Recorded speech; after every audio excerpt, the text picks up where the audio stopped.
Okay.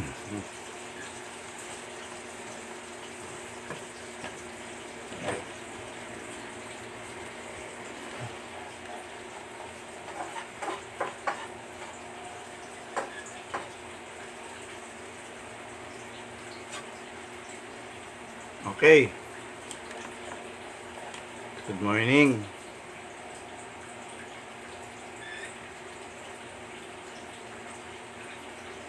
Medyo okay ang pakiramdam ko ngayon kaysa kaninang madaling araw. Medyo okay ako. Unlike kanina, medyo hirap pa rin tayo sa paghinga kanina. Pero ngayon medyo okay na. Kailangan ko lang talagang umupo.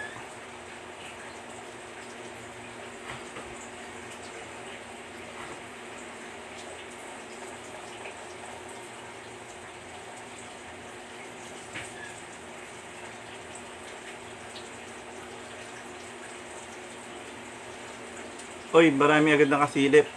Magandang umaga sa inyo lahat. Magandang umaga. Bago tayo mag-start, basahin muna natin yung uli yung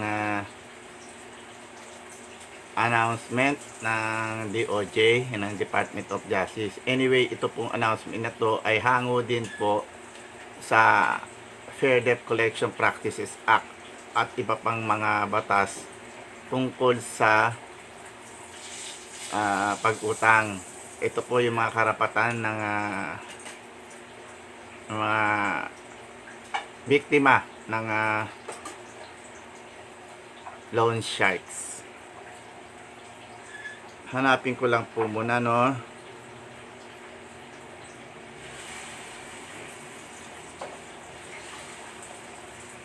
Ayaw. So, nakapopost ko lang po nun sa ating group. Si Clarence Yoko F. Opina. Magandang umaga po. Magandang umaga rin po. Si Maria De Leon. Hello there. Ako makaway-kaway. Hello din po. Clarence Yoko F. Opina. Sir, taga saan po kayo? Ako po ay taga Pasig. Lehitimong Pasig po ako. Sa Pasig po ako pinanganak. Sa Pasig po ako lumaki. Diyan lang po kami sa malapit sa May Plaza. Yung iniikutan ng jeep, yung plaza po ng Pasig. Dito po sa Barangay San Jose.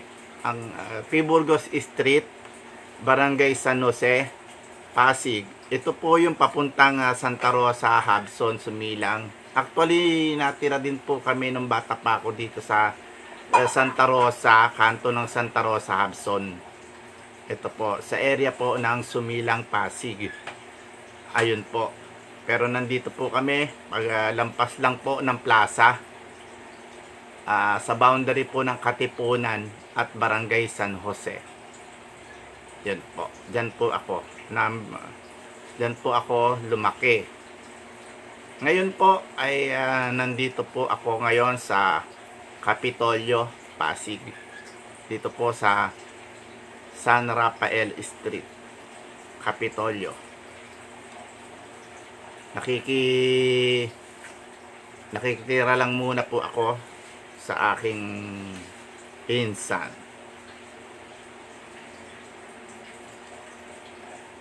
Ako nawala na naman, ano.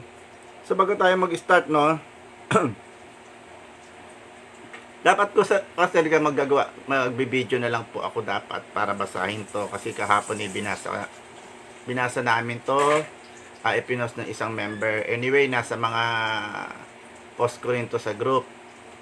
So, naisipan ko lang ngayong umaga ay basahin uli. Kapopos ko lang po nito sa group natin. Manilyn Malbar. Hello po. Hello din po sa inyo. Magandang umaga sa inyong lahat. Ngayon po ay umaga na. Kasi po kanina maaga po ako nagising. Paidlip-idlip po ako kasi nga po bumabangon ako pagka nahihirapan akong huminga. lalo sa madaling araw, sinusumpong po ako dahil po sa aking congestive heart failure. Stage 3 po ang congestive, CHF3 po ako. Hanapin ko lang po yung ipinost ko kanina po tungkol sa ito na yun Department of, yung pinalabas po na parang article ng Department of Justice.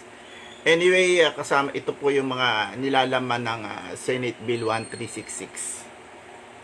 Illegal collection po ito. Illegal collection practices of online lending companies. Para po dun sa mga agent, alam din po nila kung ano yung mga hindi nila dapat gawin. Ito po, ulitin po natin.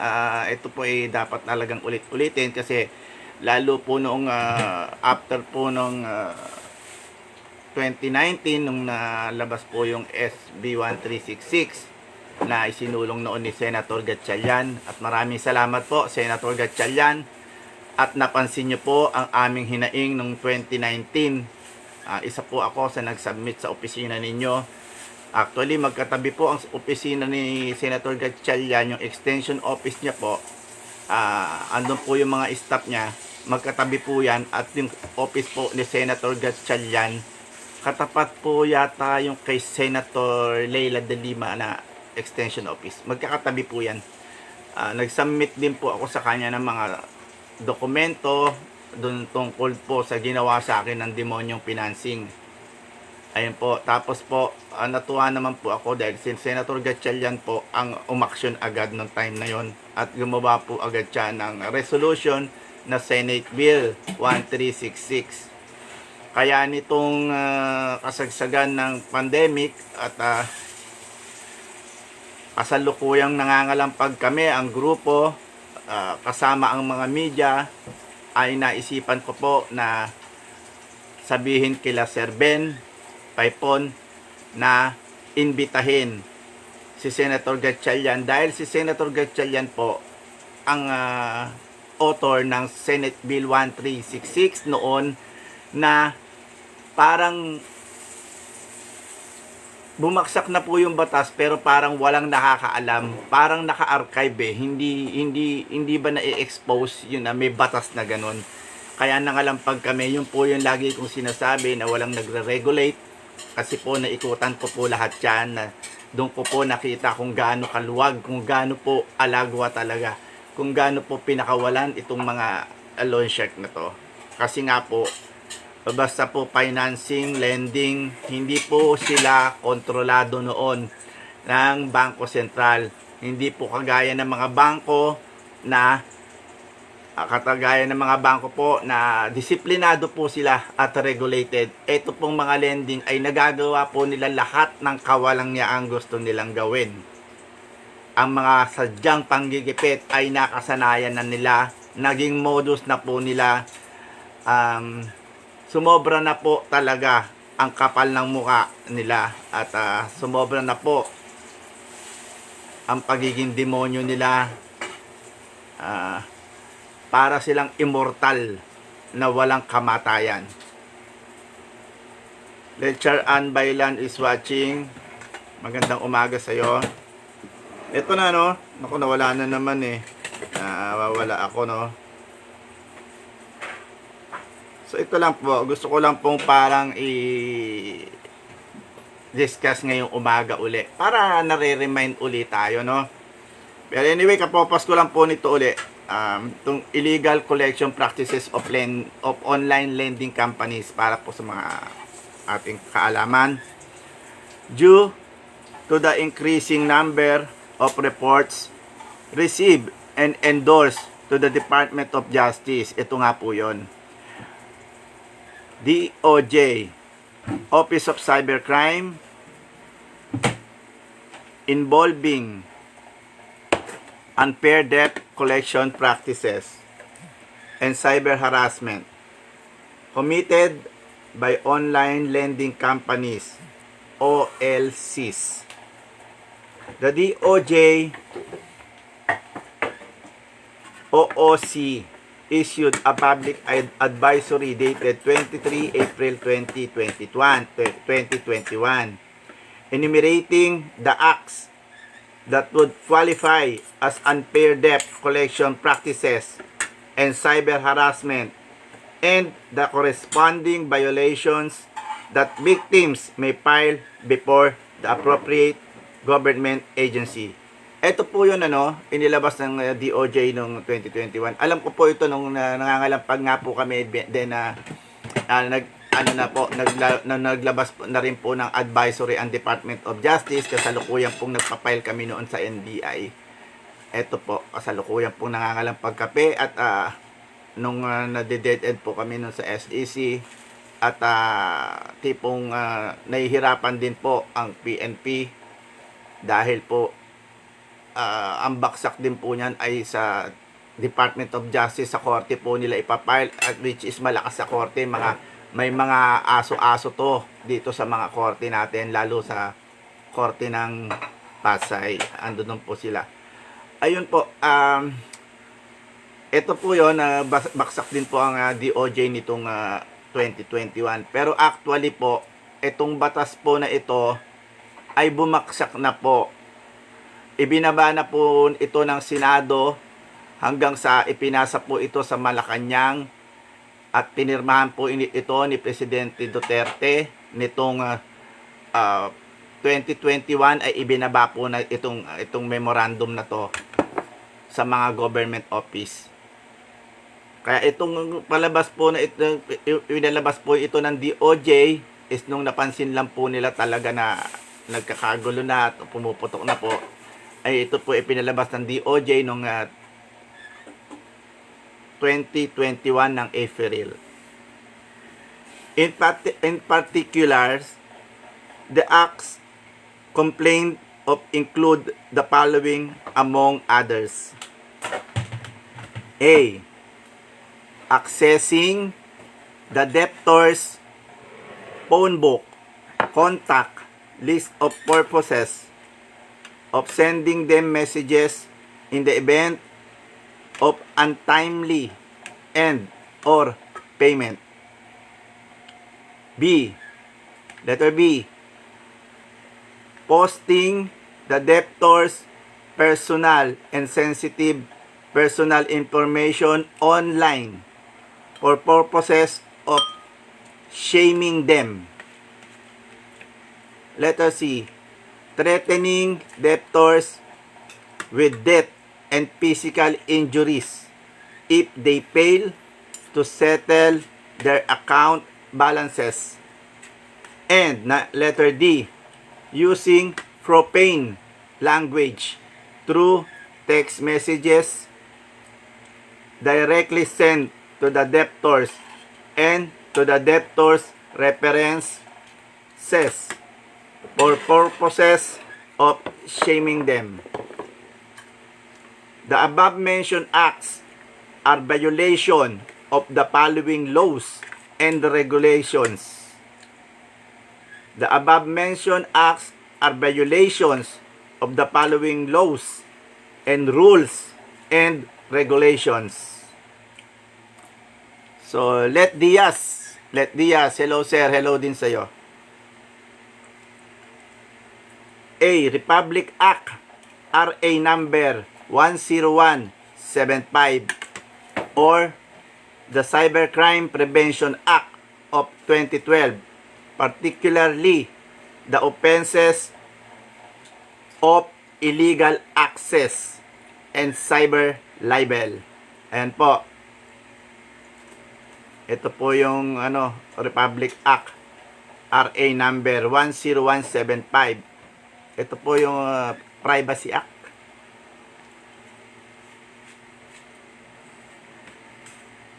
Letter B, ito na yun. RA number 10173 or the Data Privacy Act of 2012. Punishing the unauthorized processing of personal information and sensitive personal information processing of personal information and sensitive personal information for unauthorized purposes and malicious disclosure. Letter C. The revised penal code provisions on the grave or light threats, grave or light coercions, or unjust vexations, all in relation to Section 6 of RA number 10175. And the Securities and Exchange Commission SEC Memorandum Circular number 18 series of 2019 entitled Prohibition on Unfair Debt Collection Practices of Financing Companies and Lending Companies. Ito po yung ginawa nila after po nung bumabaksak na po yung nagbaba na rin po ito noon ng memorandum tong SEC noon. Alam ko, na-monitor ko, parang nag-forward din po ang ARTA noon na alam ko ini-email ko noon ng ARTA at nag-forward din po ang ARTA sa SEC, nag-forward din po ang Malacanang ng mga recommendation. Tapos po ginawa po ng ng SEC no time ng 2019. Further, in view of the unfair debt collection practices and cyber harassment committed by the OLC, online loan companies, victims may institute the necessary actions against the OLCs, OLA, yan po yung OLA, and proceed accordingly to the respective offices of which their action may belong to do to with. Yun nga po pero bakit? May isang malaking question mark. Number 1, before the National Privacy Commission, NPC, for violation of RA number 10173 or the Data Privacy Act of 2012. Number 2, before the Office of the Prosecutor, the National Bureau of Investigation, Cybercrime Division, NBI-CCD, or the Philippine National Police Anti-Cybercrime Group, PNP-ACG, for violation of RA number 10175 and the revised penal code. Yan po ang sinasabi ko.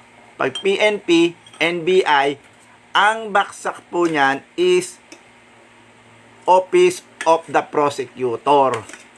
Ang baksak po niyan, ipapile po ni PNP o ni NBI pag may nahuli sila, ipapile din po nila sa korte. Then, korte na po ang hahawak. Nandiyan po ang mga demonyo. Miikot po yan sa mga korte. Yung mga aso nilang, mga abogado nilang, mga ex-piskal, ex-labor arbiter. Ha? Mga demonyo po yan. Yan po ang demonyo. Yang mga yan. Okay. Number 3. Before the SEC, if the acts are committed by a lending or financing company. Ayun po Number 3, before the SEC, if the act are committed by a lending company or financing company. Kasi po, SEC po ang nagbigay ng license to operate dyan. Kaya pwede rin po sa SEC. Kaya sana SEC, yung matagal nang namamayagpag dyan, libo-libo na po ang naging biktima, libo-libo na ang sinira ang buhay. Isa na po ako doon. Alam nyo na po ang ibig kong sabihin. Bakit po andyan pa rin po sila, ang titigas po ng mga mukha. Dahil boba dito kay dun sa attorney na dating piskal, yung isang pulutong na mga attorney nila na dating nagtrabaho sa Office of the President nung panahon ng mga Aquino, o yung ibang mga bagong attorney na mga galing ng UP na mukhang babaeng mukhang Botiking Pasay. Alam nyo kung sino mga sinasabi ko. Alam ninyo. To combat or prevent the further commission of unfair debt collection practices and cyber harassments, the DOJ, OOC also encourage the public to report hearing OLCs to the NBI, CCD, PNP, ACG, PNC, NPC, and the SEC. Sana nga po. Kasi po, parang ano po paano yung baksak natin ng memo, paano yung baksak natin ng batas, pero itong mga demonyo, andyan dyan, tatawa-tawa lang po. Hindi po matibag-tibag. Mga immortal po. Immortal po sila. Kasi po, ano po ito, malalakas po ito May mga grupo po ito na mai-impluwensya. Yun po ang ginagawa nilang panangga, yung mga grupo nila na nagagamit nila para makagawa sila ng kawalangyaan sa tao, sa mamamayan, para makapanglamang sa kapwa. Pinagbabandera po nila yung kanilang mga, yung grupo na yan na ma-impluwensyang grupo. Alam nyo na po kung ano po yun, hindi ko na kailangan bigkasin. Nandiyan dyan po yung mga mabibigat na tao. Karamihan po dyan mga nasa korte, mga mabigat na grupo po ito. Ang grupo ng mga demonyo. Ito po, no? Yun po, yun po ito. Ang problema po kasi dito,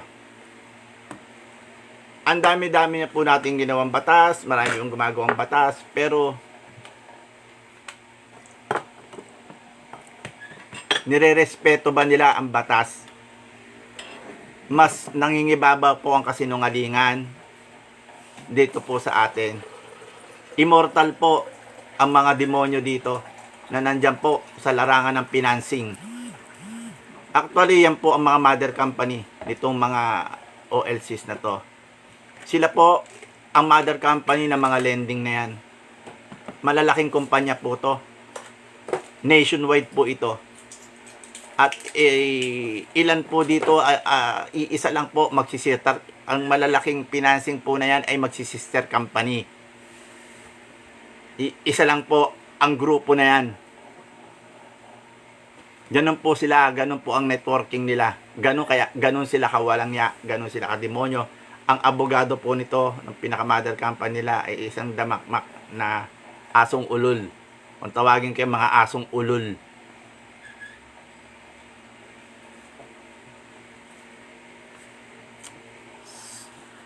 Let the Sensui Joya.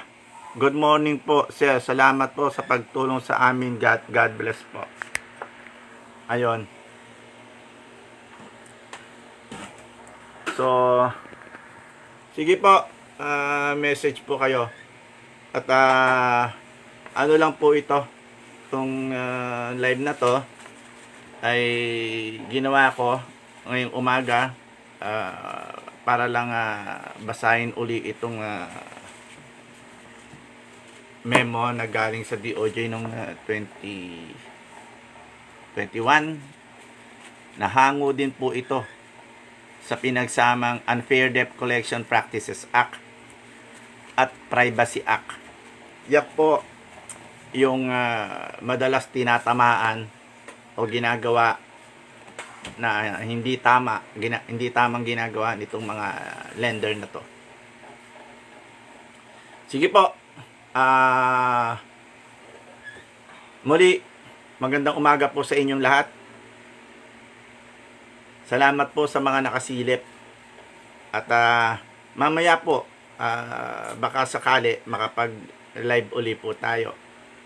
Maraming salamat po sa inyong lahat. Maraming salamat. Keep safe. At uso ang sakit ngayon. Nagkalat ang Omicron. Ingat po kayong lahat. lalo na sa aking mga member. Alagaan niyo po ang inyong mga sarili. Salamat po.